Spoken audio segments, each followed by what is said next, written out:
Hello students, good morning. बेटा, कल की वीडियो में हमने पढ़ा था हमारा lesson monkey and the elephant. अब बेटा आज हम कर लेते हैं उसका कुछ कॉम्प्रिहेंशन में बेटा सबसे पहले है write the box T for true and F for false statement. Statements दी गई हैं जिसमें जो ट्रू है उसके सामने हमने टी लिखना है, जो फॉल्स है उसको हमने एफ लिखना है। तो बेटा सबसे पहले हमारे पास है the elephant was very angry when he came near the tree. क्या वो एंग्री था? क्या एलिफेंट जब वो पेड़ के पास आया तो क्या एंग्री था? फोर्स स्टेटमेंट है, वो तो एंग्री नहीं था। अगर एंग्री होता तो वो उसको लिटिल मंकी को क्यों बिठाता अपनी पीठ पे? हाँ।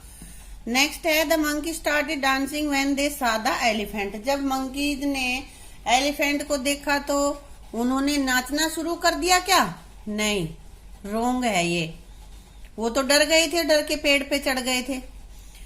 नेक्स्ट है the elephant was happy to see the little monkey. Elephant छोटे मंकी को देख के खुश था। हाँ, ये ट्रू है। तो यहाँ पे टी लिखेंगे क्योंकि खुश था इसीलिए तो उसने उसको अपनी पीठ पे बिठा लिया। नेक्स्ट हमारे पास है the little monkey cried with happiness. छोटा मंकी खुशी से चीखने लगा। राइट है या रॉन्ग है? राइट है, ये ट्रू है, इसलिए यहाँ पे हमने टी लिख दिया है। बेटा नेक्स्ट हमारे पास है the elephant gave a free ride to the monkeys.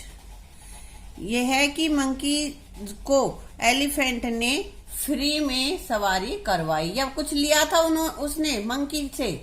नहीं, कुछ नहीं लिया था, उसने फ्री में ही उन सभी मंकीज को राइड करवा दी थी। ये ट्रू है। ठीक है बेटा।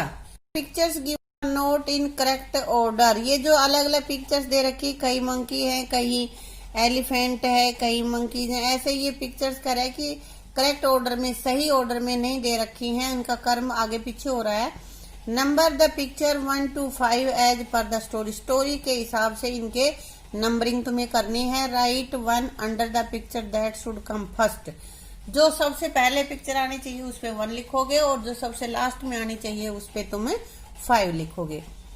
तो बेटा सबसे पहले क्या कर रहे थे? कहानी के हिसाब से क्या हो रहा था इसमें? स्टोरी में मंकीज खेल रहे थे ना, तो ये हमारी पहली हो गई। फिर उन्होंने क्या सुना? उन्होंने हाथी की जोर की आवाज सुनी और फिर हाथी नजदीक ही आ गया था। वो हाथी पेड़ के नजदीक आ रहा है ना एलिफेंट, इसलिए इसका नंबर हमने दे दिया है 2। हाथी अगर पास आ गया तो फिर क्या हुआ? फिर सारे मंकीज ऊपर भाग गए, है ना। ये हमारी 3 पिक्चर्स है। उसके बाद फिर क्या हुआ? वो पास में आया और फिर एक मंकी उसकी पीठ पे चढ़ गया, है ना। उसके बाद क्या हुआ? जब एक पीठ पर चढ़ गया तो फिर धीरे धीरे से सारे मंकीज आके उसकी पीठ पर चढ़ गई। ये हमारा सबसे लास्ट में हुआ था, बाद में उन्होंने सबसे राइडिंग करवाई थी ना। अब बेटा आगे है read the names of sounds that animals produce. की एनिमल्स जो साउंड निकालते हैं उस साउंड को तुम्हें रीड करना है, पढ़ना है। तो बेटा इधर एनिमल लिखा हुआ है, इधर उनकी साउंड लिखी हुई है। सबसे पहले है एलिफेंट। एलिफेंट की साउंड को हम कहते हैं ट्रम्पेट। ये आया हुआ है तुम्हारे पाठ में भी। लिटिल मंकीज ने लाउड साउंड ऑफ ट्रम्पेट सुनी और वो पेड़ पर चढ़ गए थे, है ना ऐसा। तो ट्रम्पेट, ट्रम्पेट मीन्स चिंगाड़ना। मंकी की साउंड को हम क्या कहेंगे? जीबर या चैटर, चैटर खी खी खी करना। लॉयन, लॉयन मीन्स शेर।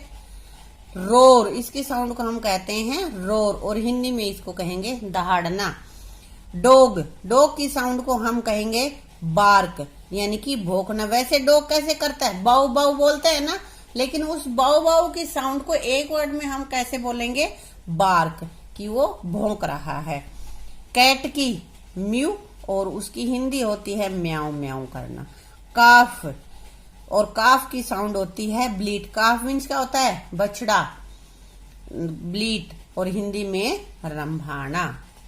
अब बेटा आगे है circle names of the animals in the grid. ये जो ग्रिड दे रखी है उसमें से एनिमल्स के नेम को तुम्हें सर्कल करना है।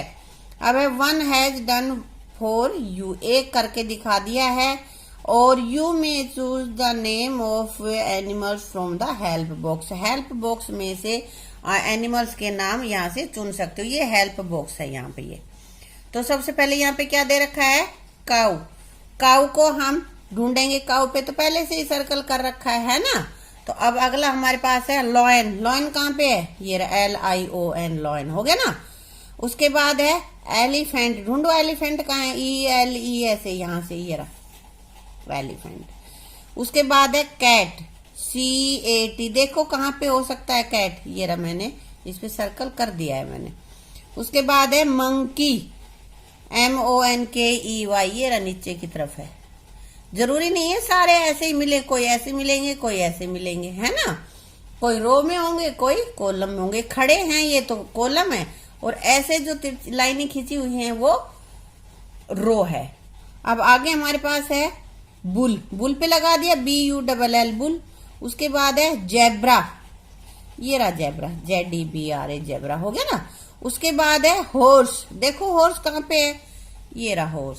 अब इसमें हॉर्स में बेटा O इस लॉयन में भी आ रहा है, इसमें भी आ रहा है, ये दोनों के साथ ही रहेगा। ऐसे ही N, मंकी में भी N आ रहा है, लॉयन में भी N आ रहा है, ये दोनों के ही साथ रहेगा।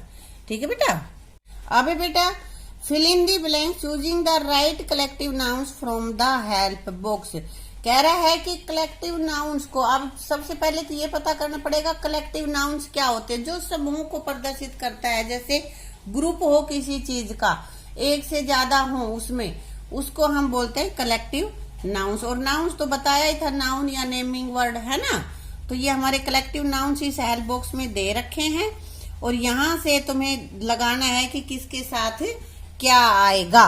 सबसे पहले मैंने यहाँ पे लिख रखा है ए बंडल ऑफ स्टिक्स। स्टिक्स के समूह को हम, एक से ज्यादा जब स्टिक्स है तो उसको हम क्या कहेंगे, क्या कहेंगे, बंडल। अब देखो हमने यहाँ पे लिख दिया है बंडल, इसको हमने टिक भी लगा दिया है। सेकंड पे हमारे पास है डैश, ये खाली जगह थी, ये ग्रीन से लिखा हुआ, ये मैंने लिखा है, ये जो तुम्हारा ब्लू से लिखा हुआ है। ऑफ कैटल, कैटल के ग्रुप को क्या कहते हैं, हार्ड। कैटल के ग्रुप को क्या कहते हैं, हार्ड। अब आगे है डैश ए सोल्जर, सोल्जर के ग्रुप को हम क्या कहेंगे, आर्मी। सोल्जर के ग्रुप को क्या कहेंगे, आर्मी। और फिर डैश आ गया यहाँ पे ऑफ स्टार। स्टार, जब घने सारे स्टार जब इकट्ठे हैं तो उनको हम क्या बोलते हैं, उनको बोलते हैं गैलेक्सी।